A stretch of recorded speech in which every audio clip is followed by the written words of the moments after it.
Chapter 19. Name, Zach Powers. I saw a show last night with a bunch of scientists arguing over what the signs will be when the world is coming to an end. They talked about asteroids, volcanoes, and melting ice caps. Small minds. When Cap Anderson becomes the most popular happening kid at C Average Middle School, that's the end of the world. Especially when you consider that the guy he replaced was me. It was all because of that stupid dance. How could a hippie who knew less than nothing about parties organize the middle school bash of everybody's dreams? It's your own fault, Lena accused. You recruited half the school to bug him, and he turned them into an army of volunteers. She had a point. With the exception of me and the hairball and chief, everybody was working on the Halloween dance, even the cool people. Daryl was hauling huge rolls of construction paper to the decorations people in the art room.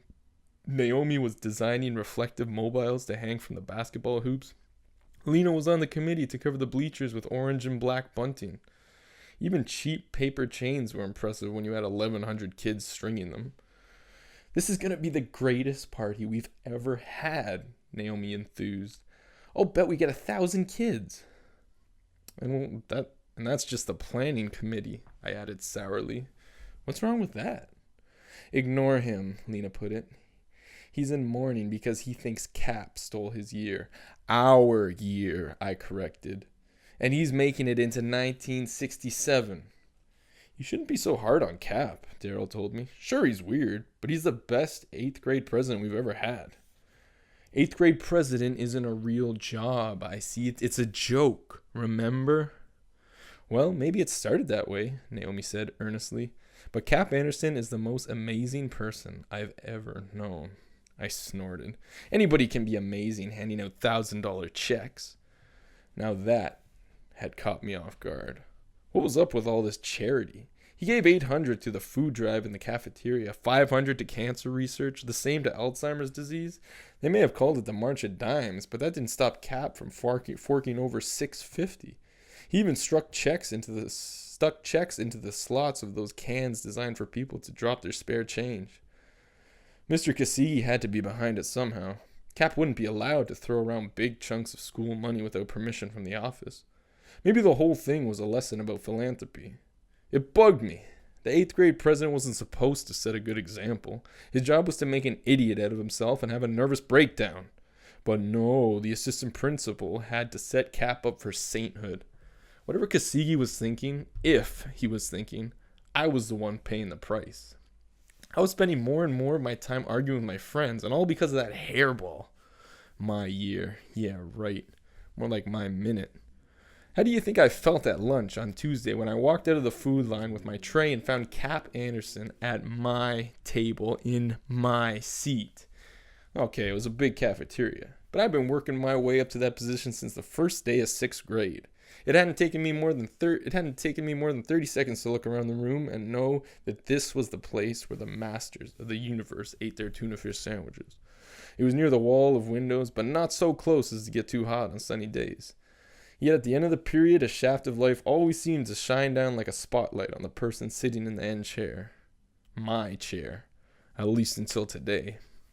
Those filtered rays were shining down on the haystack of Sasquatch hair. I stared at Daryl. The gutless wonder wouldn't even look me in the eye. He was concentrating on the exit sign over the door, which may or may not have been a message for me to get out. Naomi was focused on Cap, which meant nobody else in the building existed. Lena was the only one with the nerve to face me. Her look plainly announced that not only had I lost my spot, but I wasn't welcome to pull up a chair and squeeze in either. Fuming, I turned away. Crash! It was a tray-to-tray collision. My split pea soup sloshed into his egg salad sandwich. His tater tots flipped into my banana cream pie. His Snapple tipped over, raining down on my shoes. I stared at the idiot as iced tea soaked into my socks. The last person I wanted to see just then. Hugh Winkleman. He stood frozen with fear, probably straining all those math brain cells to calculate how big a wedgie he had just earned himself. Let me tell you, he should have been thinking huge. I had half a mind to stick a booster rocket under his waistband and launch it into orbit. You. And then I took in the expression on his face, and it was like looking in a mirror. He was staring at his hippie friend, who now had no time for him, and I was staring at my friends. Same story. In a way, it was more depressing than anything that had happened so far. I, Zach Powers, had something in common with this loser. That had to be rock bottom. Still, there was only one other person in the whole school who was as disgusted as I was by all this hippie mania, and that person had just dropped his lunch on me. Sorry, he said nervously. I felt an odd rush of emotion. It wasn't affection, trust me. But he represented an earlier time at this school before the space capsule landed and barfed up Cap Anderson. A time when things made sense. Hugh was the one who should have been 8th grade president all along. Heck, if I'd met Cap 24 hours later, probably would have happened exactly that way.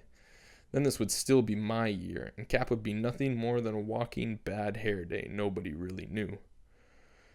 Don't worry about it, I told Hugh. Listen, we've got to talk. He looked so suspicious that I felt a pang of remorse for the mean things I'd said and done to him since kindergarten.